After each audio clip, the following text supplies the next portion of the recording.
بر صغیر میں سندھ کے علاقے کو یہ شرف حاصل رہا ہے کہ دین اسلام کی روشنی یہاں سے داخل ہوئی اور پھر پورے برصغیر ہند و سندھ کو منور کیا اور سندھ کو باب الاسلام کے لقب سے سرفراز کیا۔ یہ اسلام کی روشنی محمد بن قاسم سے بھی پہلے خاندان رسالت مآب صلی اللہ علیہ وآلہ وسلم کی اولاد کی یہاں ہجرت سے شروع ہوئی اور انہی کی محنت پر خلوص و تبلیغ سے یہ علاقہ قلعہ اسلام بن گیا۔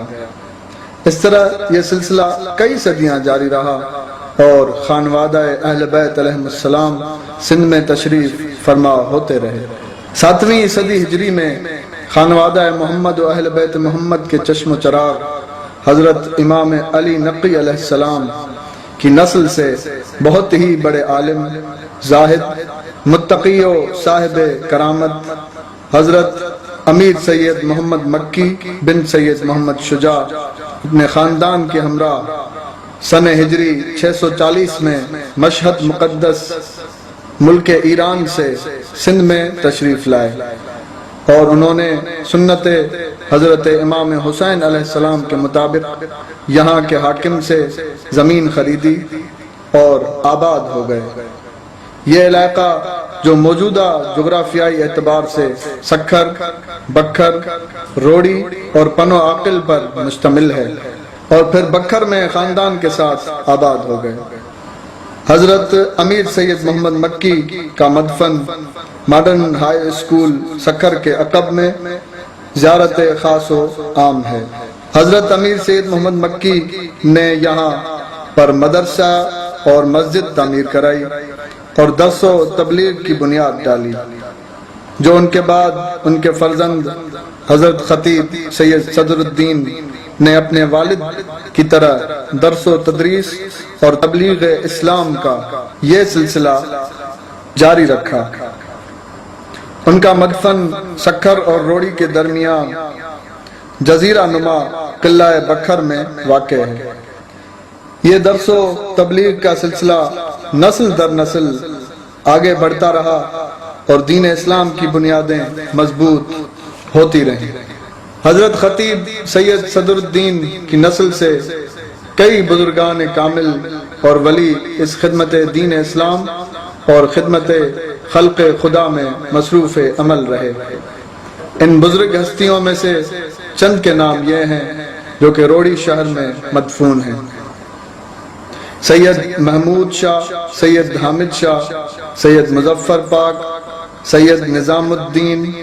سید شاہ خیر محمد، سید محمد شریف المعروف مور شاہ، سید علی نقی المعروف نور مولا شاہ، سید جان اللہ شاہ، سید بولن شاہ، سید قادن شاہ، سید محمد شاہ مست، سید جیون شاہ، سید شاہ مقصود، سید شاہ عبد الرحمن، سید حیدر شاہ حقانی اور سید میر میرا شاہ اور زیارت خاص و عام ہیں۔ روڑی کا شہر دریائے سندھ کے بائیں کنارے پر آباد ہے اور یہ شہر سن ہجری 980 میں سید سعد الدین نے، جو کہ خطیب سید صدر الدین کی پشت سے ہیں، آباد کرایا۔ یہ شہر بہت ہی منفرد اور معزز ہے کیونکہ حضرت محمد مصطفیٰ صلی اللہ علیہ وآلہ وسلم کا منہ مبارک بھی جلوہ گر ہے اور اسی باعث یہ خطہ ولیوں، بزرگوں اور عاشقان محمد و آل محمد کا محبوب ترین خطہ ارض رہا ہے اور قلندر شہباز، شاہ لطیف بھٹائی اور دیگر بزرگان دین کی اس شہر میں چلہ گاہیں اور آستانے موجود ہیں۔ اگر دیکھا جائے تو بر صغیر ہند و سندھ میں عزاداری و تعزیہ داری حضرت امام حسین علیہ السلام کی ابتدا بھی اسی شہر سے ہوئی اور یہ سلسلہ پھیلتا ہوا پورے سندھ اور بعد میں ہند تک پہنچا اور اس حق و باطل کے معرکہ کربلا کی تفصیل بر صغیر کے عوام تک پہنچی۔ جاری رہے گی یہ عزا، جاری رہے گی، جاری رہے گی یہ عزا، جاری رہے گی، جاری رہے گی یہ عزا جاری رہے گی یہ عزا جاری رہے گی یہ عزا جاری رہے گی بات تیری کربلا جاری رہے گی بات تیری کربلا جاری رہے گی بات تیری کربلا جاری رہے گی جاری رہے گی یہ عزا جاری رہے گی جاری رہے گی یہ عزا جاری رہے گی یہ عزا جاری رہے گی یہ عزا جاری رہے گی مرضی معبود ہے خواہش زہرا ہے یہ مرضی معبود ہے خواہش زہرا ہے یہ درد کے طوفان میں ایسا کنارا ہے یہ درد کے طوفان میں ایسا کنارا ہے یہ جیسے مرض میں دوا جیسے دوا میں شفا جیسے مرض میں دوا جیسے دوا میں شفا جیسے مرض میں دوا جیسے دوا میں شفا جاری رہے گی یہ شفا جاری رہے گی جاری رہے گی یہ عزا جاری رہے گی یہ عزا جاری رہے گی یہ عزا جاری رہے گی مجلس شبیر ہے ظرف کی تعمیر ہے مجلس شفیر ہے ظرف کی تعمیر ہے منکر غم کے لیے تیر ہے شمشیر ہے منکر غم کے لیے تیر ہے شمشیر ہے جیسے علم کی ہوا غازی کی جیسے وفا جیسے علم کی ہوا غازی کی جیسے وفا جیسے علم کی ہوا غازی کی جیسے وفا جاری رہے گی یہ وفا جاری رہے گی جاری رہے گی یہ عزا جاری رہے گی یہ عزا جاری رہے گی یہ عزا جاری رہے گی درس ہے کربلا مکتب شبیر کا درس ہے کربلا مکتب شبیر کا ایک ارادہ ہے یہ عابد دلگیر کا ایک ارادہ ہے یہ عابد دلگیر کا جیسے نبی کی دعا جیسے علی کی بغا جیسے نبی کی دعا جیسے علی کی بغا جیسے نبی کی دعا جیسے علی کی بغا جاری رہے گی یہ بغا جاری رہے گی جاری رہے گی یہ عزا جاری رہے گی یہ عزا جاری رہے گی یہ عزا جاری رہے گی خون ابو طالبی دبدبائے حیدری خون ابو طالبی دبدبائے حیدری مرحبیو انتری کیسے کرے ہم سری مرحبیو انتری کیسے کرے ہم سری نام علی ہے بقا باقی فنا ہی فنا نام علی ہے بقا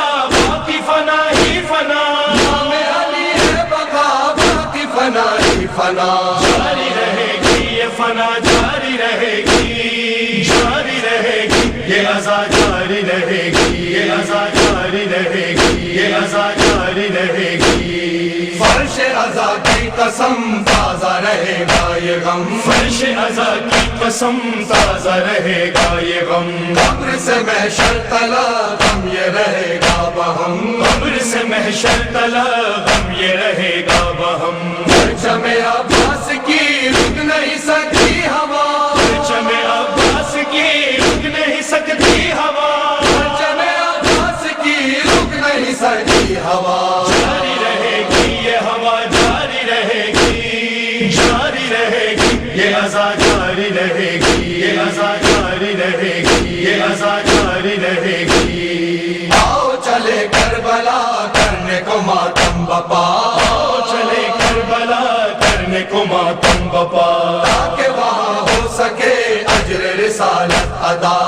کہ وہاں ہو سکے اجر رسالت ادا فرض نہیں فرض ہے ہم پہ نماز بکا فرض نہیں فرض ہے ہم پہ نماز بکا فرض نہیں فرض ہے ہم پہ نماز بکا جاری رہے گی یہ بکا جاری رہے گی جاری رہے گی یہ عزا جاری رہے گی یہ عزا جاری رہے گی یہ عزا جاری رہے گی روزہ عباس پر ہم بھی کریں حاضری روزہ عباس پر ہم بھی کریں حاضری ثانی زہرا کہے آئے میرے ماتمی ثانی زہرا کہے آئے میرے ماتمی فاطمہ زہرا تمہیں خلد کریں گی عطا فاطمہ زہرا تمہیں خلد کریں